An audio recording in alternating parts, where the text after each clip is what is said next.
Hello everybody, it's Logan here, and today we are going to dive into the murky world of failure and obscurity and see what we can find. Wow, there's one now!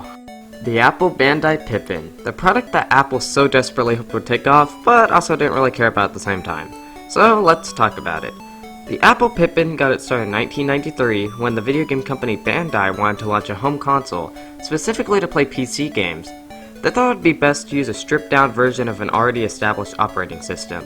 So, after looking at the options available at the time, they decided on using Apple's popular Mac OS due to its strong compatibility with CD-ROM games, as well as an established name brand. So, in 1994, they proposed a deal to Apple, who were currently going through financial difficulties after several failed products and the rising popularity of the Windows operating system.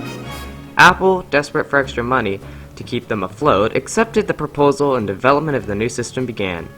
The terms of the deal stated that Apple would design the internals of the device, while Bandai would handle the external shell and the distribution.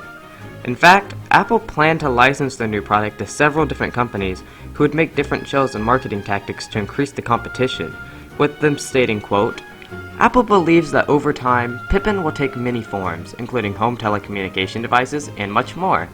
Apple did not want to choose a name that would be specific for a certain market space, as it will certainly appeal to many types of consumers and be shipped in a variety of forms from many manufacturers," end quote.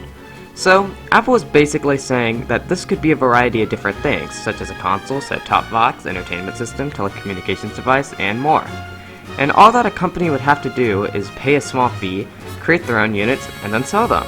It was actually a pretty cool idea, but as we will get to later, the execution killed it. And while Apple was working on these design choices, Bandai was working on the shell, and here's the design that they came up with.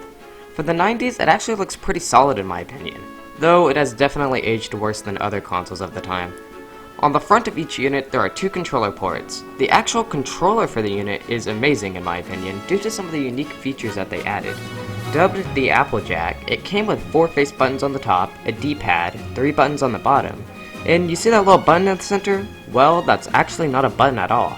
Apple and Bandai included a small trackball in the center of the unit to allow for more precise control of certain games, and just to add a wider variety of games to play. Overall, while it might not be near one of my favorite controllers, it is still really impressive for the 1990s. It was marketed as an impressive piece of hardware that was vital to anybody's entertainment setup, with them saying it was a, quote, "an integral part of the consumer audiovisual, stereo, and television environment," end quote. The system went on sale in Japan in 1996 as the Apple Bandai Pippin AppMark, with 4 launch titles available. The Pippin mainly played ports of already existing CD-ROM games, and it even dabbled in the online area with a few of them. The unit had a service called PSINet, which, for a $25 monthly fee, would get you unlimited access to the internet. Some games even utilized this and got updates, which is really incredible, because let me remind you, this was the 1990s. The AppMark came to the States a year later as the Apple Pippin Outworld and sported a new black shell. With the launch, Apple and Bandai stated that the Pippin would be relatively cheap. So, how much was it? A whopping $600. Yep, I think they hit the mark on that one. A few other companies wanted to get a piece of that Pippin pie, however, with Katz Media, a company based in Norway, distributing the Outworld version of the console in Europe and in Canada. To make more games, they also worked with CD-ROM developers, such as Electronic Arts, to make their games available to the Pippin. Even Apple was on board at this time, vowing to upgrade the unit as new features were added to the Mac, suggesting it would later get features such as the FireWire. But unfortunately, production of the Pippin was discontinued after only 1 year. So, what happened? Well, there are several reasons for its failure. For one, the marketing literally killed it right off the bat. Apple forced their licensees to market the console and forbid the use of the word computer in advertisements, so that customers would not get confused with the iMac. But because of this, there was no real easy way to market it, because that is what the Pippin primarily did, play computer games. It didn't help that the PlayStation, N64, and less so the Sega Saturn, were already selling like hotcakes. Because of this, there was no interest in the stripped-down Mac when you could go out and buy an actual Mac to play those games, plus do several other things on it.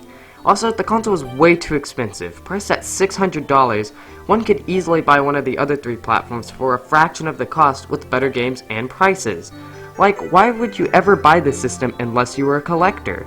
And speaking of which, the Pippin had barely any software support, with Japan getting around 80 games, the US had 18, and Europe had 23, but only 2 of the games were actually released. Seriously, with no big hitters on the console, with already a limited appeal, it's almost impossible to stay afloat. Like, it would be one thing if the games were, like, great, but look at it this way. Nintendo had big hitters such as Mario 64 and Ocarina of Time. What did the Pippin have? Mr. Potato Head Saves Veggie Valley and Exotic Sushi. See what I mean? The Pippin just lacked the must-have system sellers to let it ascend into true greatness. Steve Jobs must have saw this too, as when he rejoined Apple in 1997, he cancelled all Macintosh clones, which included the Pippin. Bandai also followed suit by discontinuing production of the new units because they're negotiating to merge with the then console maker Sega. The deal fell through, however, and Bandai scrambled to sell the remaining units any way they could. In their last-ditch effort, they marketed it as an all-in-one set-top box that could also play games. This last plan failed miserably, however, and Bandai shipped the remaining US units back to Japan in an attempt to sell the remaining units as rare black at-marks. Katz Media, on the other hand, wasn't going to give up that easily.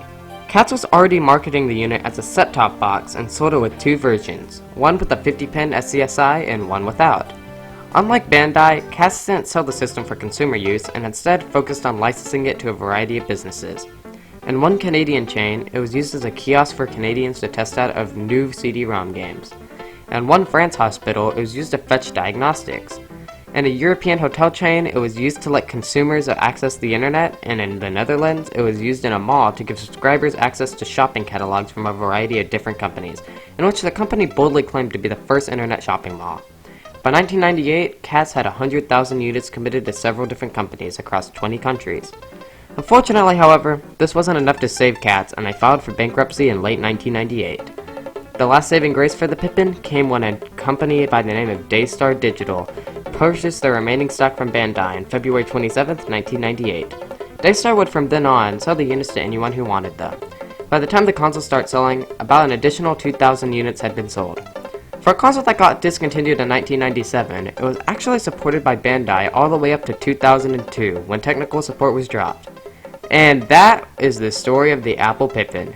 This is a really interesting console and I'm glad it exists, but it just didn't have what it takes to survive in the industry, with a reasonable price point and big system sellers. In the end, this unit was a bit pointless in the market, and was a smart idea to shelve it. And while the system may have been largely forgotten, it will be forever remembered in history. And wow, now that I got that out of my system, let's see what else is in here. No!